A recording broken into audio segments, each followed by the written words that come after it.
બંબોની notice આવી લઈ આવો બરાબર। એ નોટિસનો મને કઈ ખબર નથી ક્યાંથી આવી ક્યાં નહીં। પેલી નોટિસ આવી હતી એ કે આવી ગયો ઓચિંતા નંબર ફેરફાર થઈ ગયો ને બીજી આવી એ ખવાઈ ગઈ ત્રીજી આવી એટલે એમાં 115 કરોડ એમ લખીને આવી નોટિસ। હું તો મારા અભ્યાસ છે ના ભણ્યું છે ના લખેલ છે અંગૂઠા સાથે છે બીજું કઈ નથી।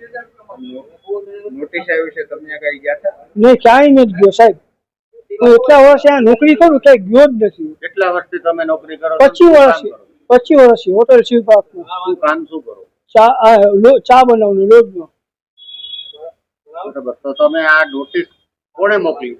બંબોથી આવેલ નોટિસ વેરાવળ બંબોઈ કયા વિભાગમાં? એ કઈ અમે લખેલું નથી સાહેબ નોટિસ ઇન્કમ ટેક્સ ની?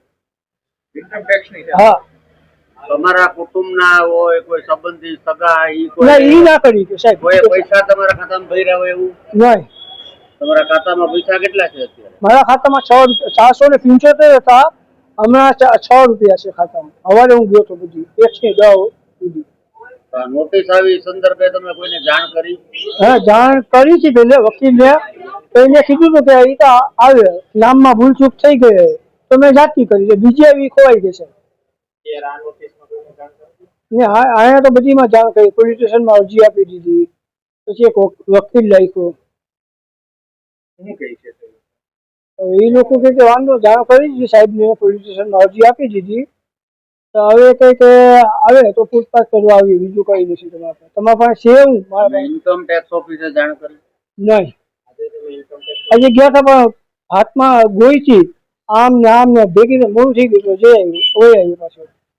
તમે અત્યાર સુધીમાં કેટલા પૈસા એકારે ને 4.5 લાખ અત્યાર સુધી 5 લાખ બસ પછી પૂરું જોયા જ નથી? જોયા જ નથી બીજા।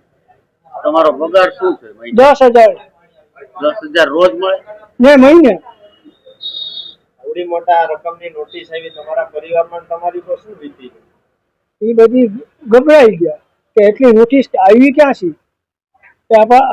અમારા પાસે કઈ નથી એટલું નથી મકાન નથી ઘરના ભાડે રહો હતા મકાનમાં 3,000 રૂપિયા ભાડો છે એ મકાનમાં ભાડો વાળો 40,000 રૂપિયા મકાનમાં 80,000 રૂપિયા માર્કશીટ એના શેઠ પાસે છે 80,000 રૂપિયા માર્કશીટ। હવે શું કરશો? નોટિસ આવી હવે કરશું કયું કેસ તો કરું હવે ક્યાં મારા પાસે હું છે પણ તો ભરું મારા ઘરનું મકાન નથી ના કઈ દુકાન નથી કાંઈ જગા નથી પ્લોટ નથી નોકરી કરું ટાણે લાવું ટાણે ખાઉં। નોટિસમાં એવું લખેલું છે કે બોમ્બેની અંદર તમે ધંધો કરતા? ના બોમ્બે કોઈથી જોયો જ નથી મારા બાપ જુમાર કોઈથી ગયો જ નથી કોઈથી રેકોર્ડ જ નથી બોમ્બેનું।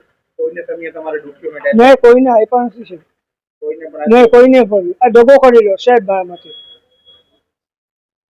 કેટલી બેંકમાં ખાતા હશે? એક જ બેંકમાં કચેરી કઈ બેંક છે?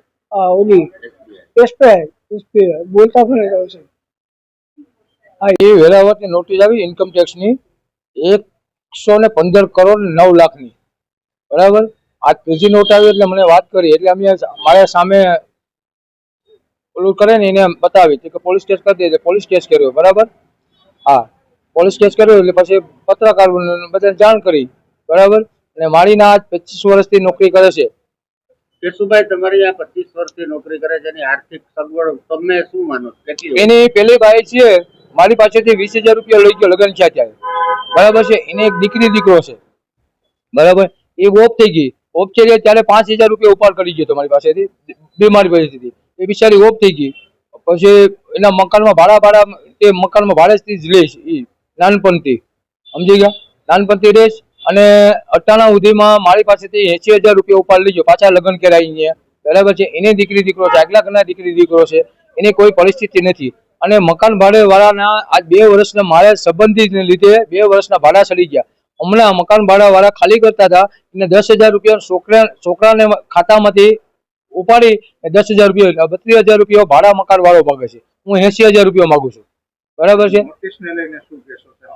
એની નોટિસ સરકારે શું ગલતી કરી બરાબર છે આમાં હું નેકરાજ છે એની તપાસ કરે અને આને યોગ્ય રીતે બિચારે નિર્દોષ ને કાલે સવારે આપઘાત કરી ગયો નાનો માણસ તો એની જવાબદારી કોણ લેશે?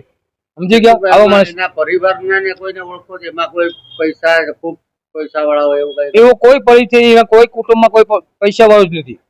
સમજ? એને એના ખાતામાં કોઈ કુટુંબીય પૈસા નહીં નહીં નહીં નહીં નહીં એના કોઈ એના ખાનદાનમાં પેલા લગ્ન છે એના ખાનદાનને ઓળખું છું અને આ બીજા લગ્ન છે એના ખાનદાનને ઓળખું છું. એના ડોક્યુમેન્ટ કઈ ખોવાઈ ગયા હોય ભૂતકાળમાં ને કોઈ એના ઉપર કઈ ટ્રાન્ઝેક્શન કર્યા હોય એવું માનો છો તમે? ખોવાણા હતા કઈ? કઈ એવા પાન કઈ કાર્ડ ને આધાર કાર્ડ ને એવું કઈ ખોવાયું? એવું તો કઈ ખોવાનું જ નથી એનું. બરાબર?